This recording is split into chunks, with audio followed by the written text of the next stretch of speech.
Hello, everybody. Welcome to Jason's Sports Show, broadcasting live from Los Angeles, California. Been on a long hiatus, but we're gonna get right back into it. We just jump right back in. Some Dodger news. Yasiel Puig going 110 miles per hour in a 70 mile per hour area in Florida. The Dodgers released a statement I think I believe it was yesterday. They said this is a very serious issue to us. They want to educate the 23-year-old Cuban defector to strive better in his growth off the field. he he lives in Miami during the off season, and he was arrested. Of course, he was speeding in Naples, Florida. This is the first time he was speeding. The police have clocked him at a 97, going 97 in a 50 mile per hour area. And when he was playing with the Chattanooga Lookouts, but those charges were dismissed after he did some community service in Los Angeles. He's a young player, and usually young players do stupid stuff, but this is kind of out of control. But he's still learning how to play in the USA, and I'm not really sure if this is very much a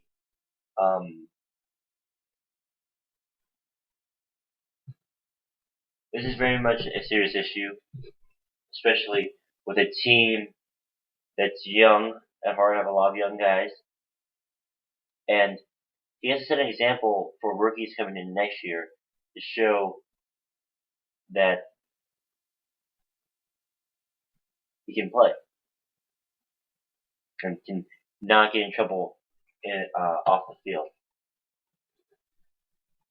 But that's all the Dodger news right now. They're going to try to go after a few players this off season. But they're just trying to prepare themselves. They already have the core three.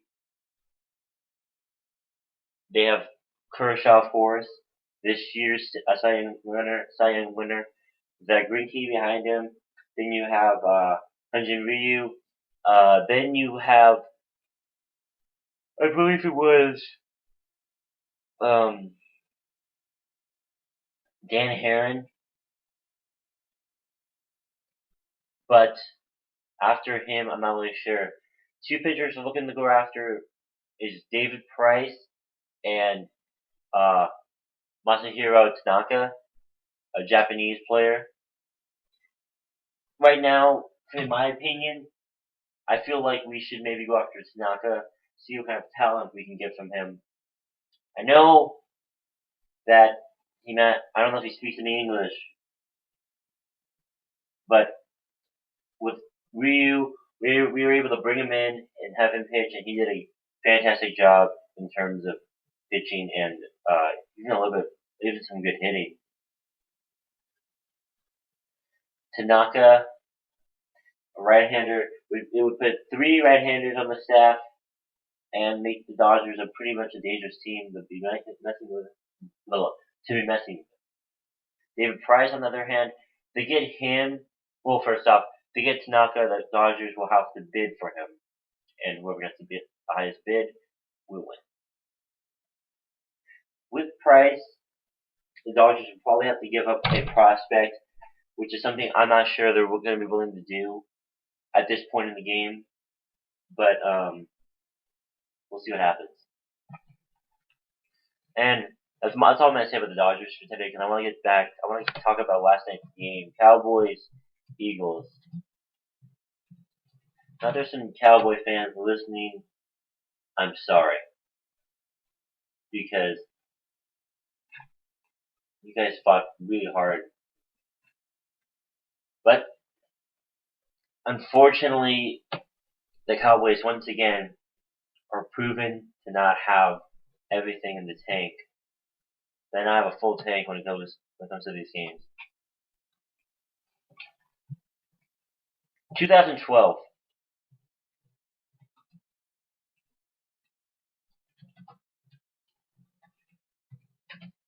January 1st, Cowboys, Giants, the Meadowlands.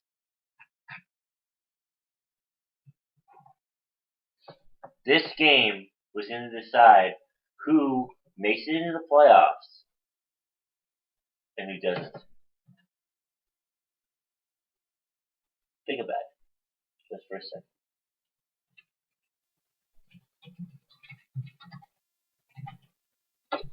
This game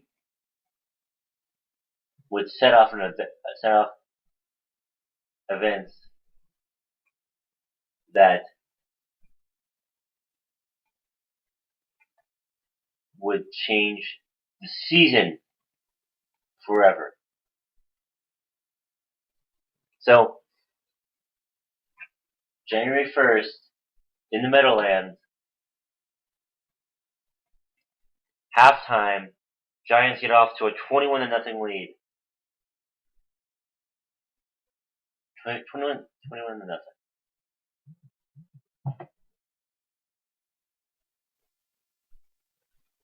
After that, and the Cowboys would come back, get a few touchdowns, but ultimately the Cowboys would choke away their chance, proving once again they can't handle their stuff.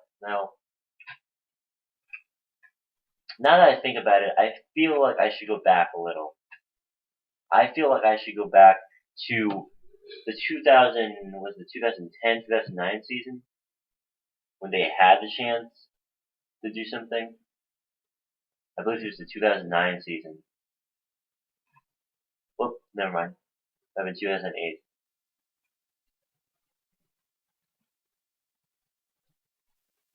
(2010) was the only year. Here's just a little note. 2010 was the only year they did not have the chance to make the playoffs down the stretch. Let me just make sure I'm correct on this. Okay. 2008, week 17, at Philadelphia.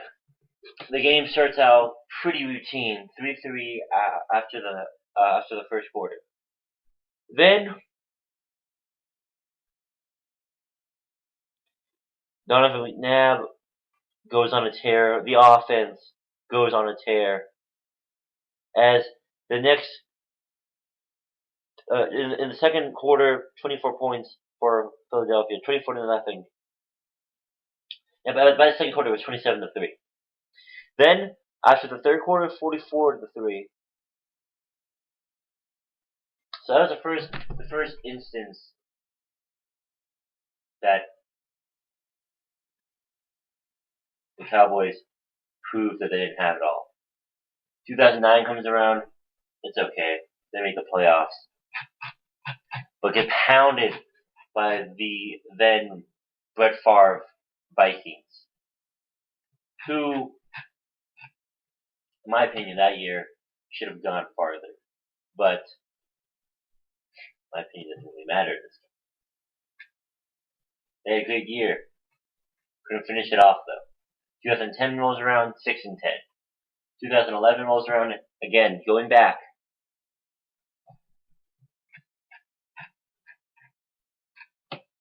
At the Giants, they lose 31-14.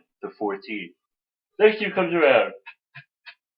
It's a new year, new hope, new feelings.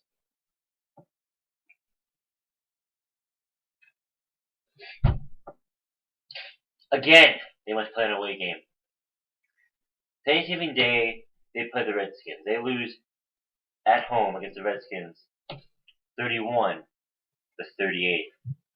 Okay, not so bad. 31-38.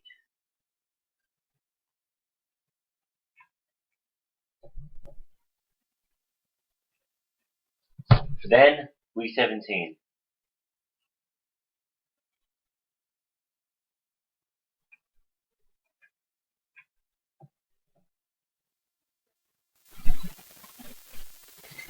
In the fourth quarter, down 14-7. the Cowboys get a field goal. 14 to 10. Then touchdown, a 32-yard run by Alfred Morris makes the game 21 to 10. Then a touchdown by Ogletree from Tony Romo, a 10-yard pass. Makes the game. Well, here's the thing. Off that, they also got a 2-point conversion, so that makes the game 18 to 21. Then, with just a minute and 51 left, Alfred Morris, another touchdown, 21-18, Cowboys losing it. So, understandably, they've never played one of these division-deciding games at home, which makes last night even more a pain to look at, because they were home, rally towels and everything, a 90,000 plus crowd, 90,000 plus crowd in attendance. No Tony Romo. There's no complaints about Tony Romo choking. Kyle Orton, who has had his up and down times in the NFL, but last night was his chance to prove the world that he can still be a quarterback. And he Tony Romo the situation. Let's go to the game last night, shall we? It's a tough pill to swallow, Cowboy fans. I mean, I'm a Texans fan. I love the Texans, but I mean, 14 straight games to end the season losing, yeah, not great.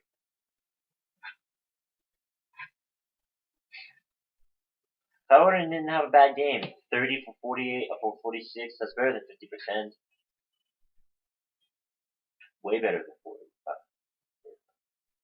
Not 50%. What happened? Well, when you're down 10-0, that the Eagles went up 10-0 midway through the second quarter.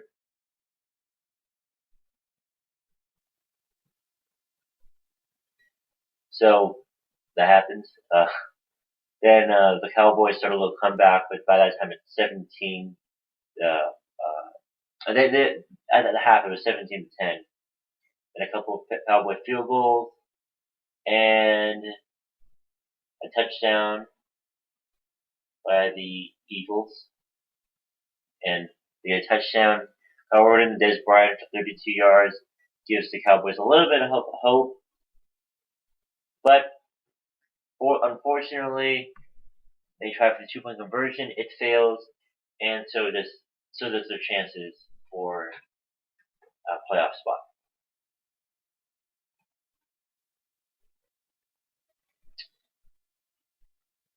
What do the Cowboys do from here? Do they get a new quarterback? My advice to them is you better hope you can get a new quarterback, because, well, honestly, they're not going to get a new quarterback because Tony Romo is signed on a big deal with the Cowboys, and Jerry Jones loves Tony Romo. But you know what Jerry Jones doesn't love? Not making the playoffs. The defense, give or take, is okay. Sean Lee is the leader of that defense, and he was on that game on Sunday night. So that could be a cause, but I wouldn't go as far as to say, because it's 11 guys on the field on that defense. Someone has to step up. So the wide receiver core, I think, is still good. Say what you want. Still think they have a great wide receiver core with Jason Witten, Miles Austin, DeMarco Murray. Well, he's a running back, but still. Des Bryant. I think their wide receiver core is great. I think the skill players on that offense, except maybe for the quarterback position, are pretty good. I don't think they're bad. I think they have some talented players.